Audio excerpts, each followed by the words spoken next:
তো চলো রান্নাবান্না কমপ্লিট করে নিলাম। ভাত, ডাল, কলমি শাক ভাজা, আর কি ফুলের বড়া ওটা তো কেউ এখনও কমেন্টস করলেই না, ওই ফুলটার বড়া, আচ্ছা কাঁকরোল ভাজা, উচ্ছে ভাজা, ডাল, এইগুলোই করেছি। করে টোরে নিয়ে এবারে ঝোলা নিয়ে নিলাম কাঁধে, হাতে নিয়ে নিলাম রুমাল। বাইরে প্রচণ্ড গরম, তো যাচ্ছি এখন রুদ্রকে স্কুল থেকে আনতে।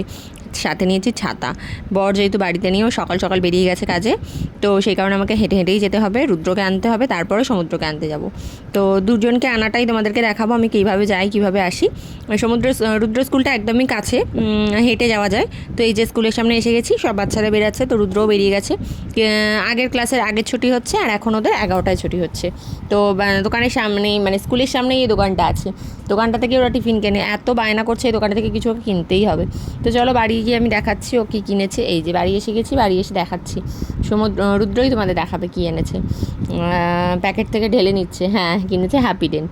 ও বলছে তোমরা খাবে বলে, এই দেখো হাতে ঢেলে আমাকে বলছো মা তুমি একটা খাবে, আমি একটা দে বলে একটা দিল। কোন ছোটোবেলায় খেয়েছি, এখন আর অত এগুলো ইচ্ছে করে না খেতে। তো চলো যাই হোক, টাটা।